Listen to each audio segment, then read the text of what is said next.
전쟁, 영적 싸움, 마귀를 대적하라라는 제목으로 여러분들과 말씀을 나누겠습니다. 전쟁에서 제일 위험한 것은 뭘까요? 여러 가지가 있겠지만 저는 전쟁에서 제일 위험한 것은 방심이라고 생각합니다. 방심이라는 것은 마음이 풀어지고 느슨해지는 것이죠. 우리가 일반적으로 자만하거나 경솔하게 되면 방심하게 됩니다. 어떤 학생이 시험에서 자기가 당연히 1등 할 거라고 방심하면 어떻게 됩니까? 시험을 망치는 경우가 많지요. 적이 오지 않을 거라고 군인들이 방심하면 어떻게 될까요?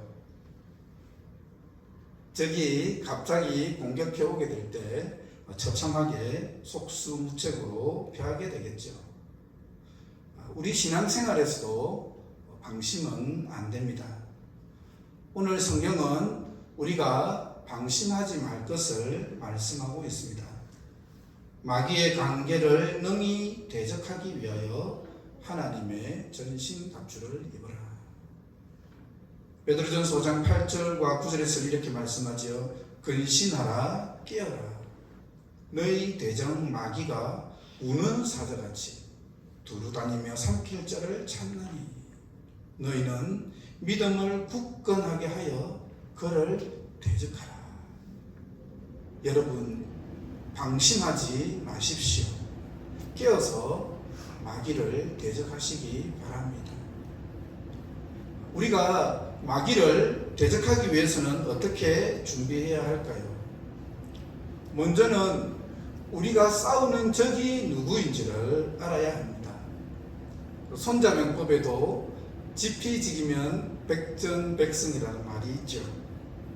적을 알고 나를 알면 백전백승입니다. 적을 알게 되면 우리가 전투를 더 잘 준비할 수 있습니다. 여러분, 우리의 싸움은요, 영적인 싸움입니다. 이것이 너무나도 중요합니다. 그래서 오늘 12절 말씀에 뭐라고 합니까? 다 같이 한번 읽어볼까요? 시작. 우리의 씨름은 혈과 육을 상대하는 것이 아니요 통치자들과 권세들과 이 어둠의 세상 주관자들과 하늘에 있는 악의 영들을 상대하라. 여러분, 우리가 싸워야 할 대상은요, 혈과 육이 아닙니다. 우리가 싸워야 할 대상은 인간이 아니고 사람이 아닙니다. 우리는 종종 옆에 있는 사람과 티격태격 싸우게 되죠.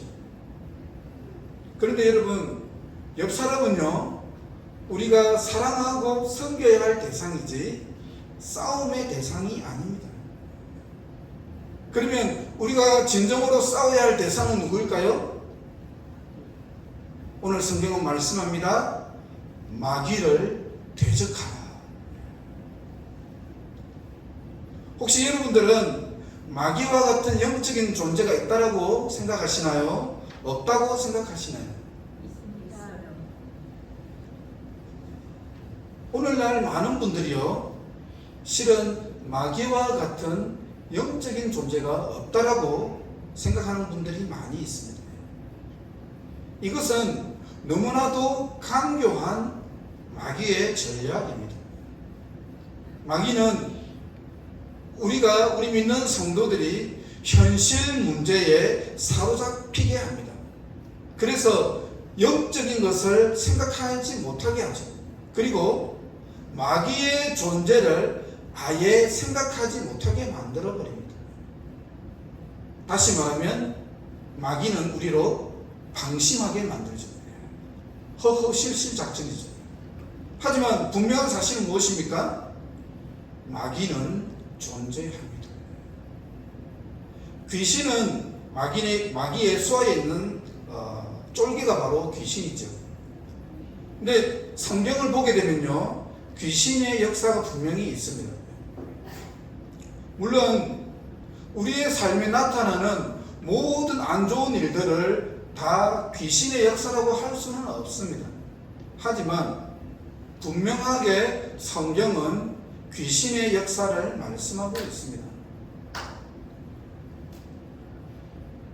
할렐루야. 박수를 치는데 여기가 박수를 치고 있습니다. 할렐루야. 예를 들어서 거라사인 그 지방에 귀신 들린 사람이 나옵니다. 이 거라사인 지방에 귀신 들린 사람은요, 귀신의 역사가 얼마나 강한지 쇠사슬로 묶고 나도 그 쇠사슬을 끊어버립니다. 이 사람은 군대 귀신에 사로잡혀 있었죠. 아주 강력한 귀신에 사로잡혀 있었기 때문에 쇠사슬로 묶고 나도 그 쇠사슬을 끊어버렸습니다. 예수님께서 그 들어온 귀신의 떼를 돼지에게로 내쫓아버리죠. 바울이 전도 여행을 하면서 빌립보 지역을 가게 됩니다. 거기서 어떤 여자를 만나게 됩니까? 귀신 들려서 점치는 여자를 만나게 됩니다. 그러니까 진짜 점을 잘 치는 용한 그 점쟁이는요, 그 사람은 귀신의 역사를 당하고 있는 것입니다. 그러니까 귀신의 역사에 의해서 정말 용하게 점을 치는 것이죠. 이 여자가 바울을 쫓아다니면서 계속 괴롭혔죠. 그래서 바울이 그 귀신을 내쫓게 됩니다. 오늘 우리가 본문 말씀을 보게 되면요, 성경에서 통치자들과 권세자들, 어둠의 세상 주관자들, 하늘에 있는 악한 영들이 나옵니다.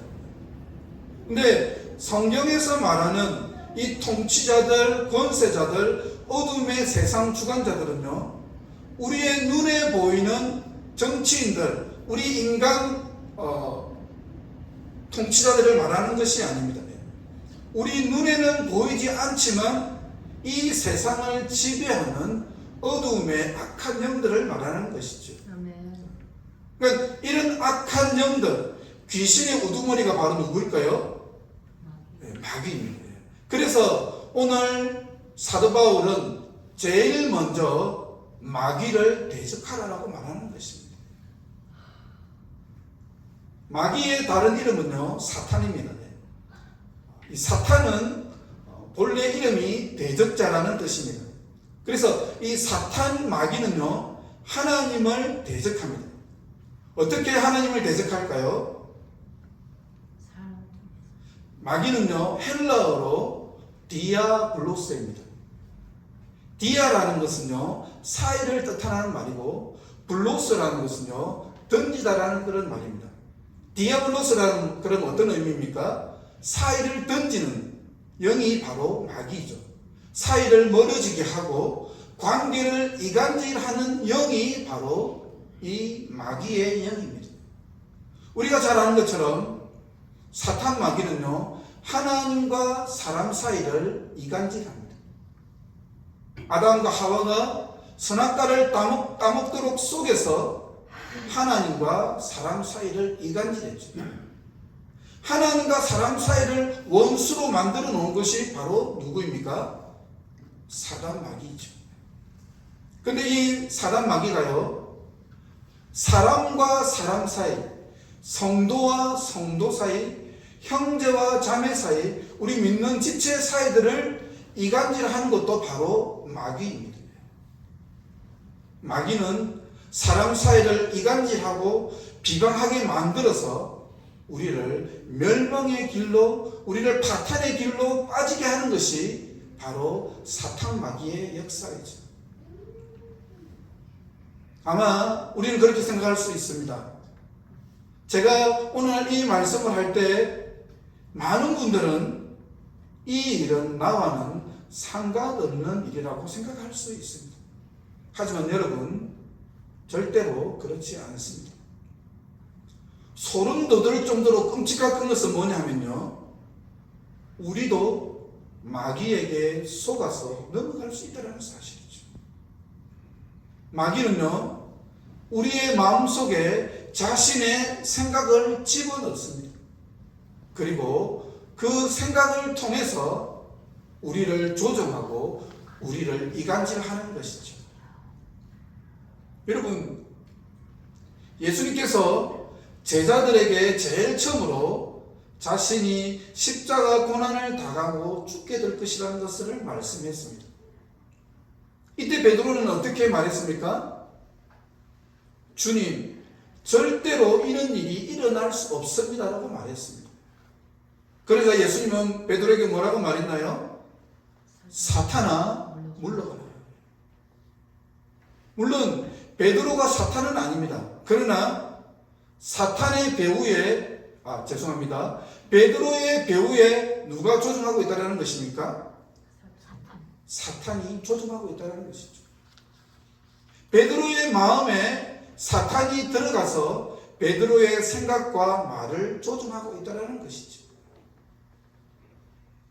여러분, 베드로는요, 이 사건이 있기 전에 아주 엄청난 고백을 했습니다. 신앙 고백, 역사적으로 길이 남을 신앙 고백을 했습니다. 주는 그리스도시요 살아계신 하나님의 아들이십니다. 이 고백을 하고 엄청난 칭찬을 받았지요. 그런데 놀랍게도 이 일이 있고 얼마 되지 않아서 예수님에게 정말 신앙인으로서는 도저히 들을 수 없는 말, 사탄아 물러가라는 그 말을 듣게 됩니다. 여러분, 옆에 있는 사람이 우리에게 와가지고 사탄아 물러가라 이렇게 말하면 어떻겠습니까? 끔찍한 일이죠. 아마 내 옆에 있는 형제 자매가 나에게 와서 사탄아 물러가라 이렇게 말을 한다면요, 우리는 발끈 화를 내게 될 것입니다. 우리는 정말 은혜롭게 예배를 잘 마치고 기도회를 잘 마치고 돌아갈 때 사탄의 공격을 종종 받게 됩니다. 여러분, 사도행전에 보면요, 아나니아와 삽비라가 나옵니다. 아나니아와 삽비라는요, 아주 신앙이 좋은 사람들입니다. 이들은 열심히 있는 사람들이고, 그리고 정말 다른 사람들을 생각하는 그런 사람들이죠. 자신의 재산을 팔아서 다른 사람들을 위해서 내놓으려고 한 것은 보통 헌신이 아닙니다. 정말 대단한 일이지요. 물론 땅을 팔고 꼭 모두 다 헌금을 해야 될 필요는 없습니다. 자신들이 땅을 팔고 자신들이 필요하다면 일부는 이렇게 남겨둘 수도 있죠. 그것도 대단한 일 아닙니까? 자신의 재산을 팔아서 자신의 그 재산의 일부를 나누어 주는 것, 그것만으로도 대단한 일이지요. 하지만 아나니아와 삽비라는 어떻게 했습니까? 모두 다 가져왔다라고 그렇게 속였습니다. 사도행전 5장 2절과 3절의 말씀을 보면 이렇습니다. 그 값에서 얼마를 감춤해 그 아내도 알더라. 얼마만 가져다가 사도들의 발 앞에 두니 베드로가 이르되 아나니아야 어찌하여 사탄이 내 마음에 가득하여 내가 성령을 속이고 땅값 얼마를 감추었느냐. 뭐라고 말씀합니까? 어찌하여 사탄이 내 마음에 가득하여 내가 성령을 속이고 땅값 얼마를 감추었느냐. 아마 아나니아와 삽비라는 선한 의도에서 땅을 팔아서 사도들의 발 앞에 가져오려고 했을 것입니다. 그런데 막상 땅을 팔고 모두 다 헌금하려고 하니까 어떤 마음이 들었습니까? 아까운 마음이 들었습니다. 욕심이 생겼던 것이죠. 한편으로는 바나바처럼 다른 사람들에게 인정받고 싶은 그러한 마음도 있었습니다. 그런데 모든 것을 포기하고 자신의 재산을 모두 다 헌금하려고 하니까 너무나도 아까웠던 것이죠. 결국 아나니아와 삽비라는 거짓말을 하고 사람들을 속이게 됩니다. 오늘 말씀에서 놀라운 것은 성령을 속이려 했다라고 그렇게 말씀하고 있습니다. 이것은 무슨 의미입니까? 성령님은 분명히 아나니아와 삽비라에게 말씀했던 것이죠. 거짓말을 하지 말고 정직하게 진실하라고 성령님은 다시 정정할 수 있는 기회를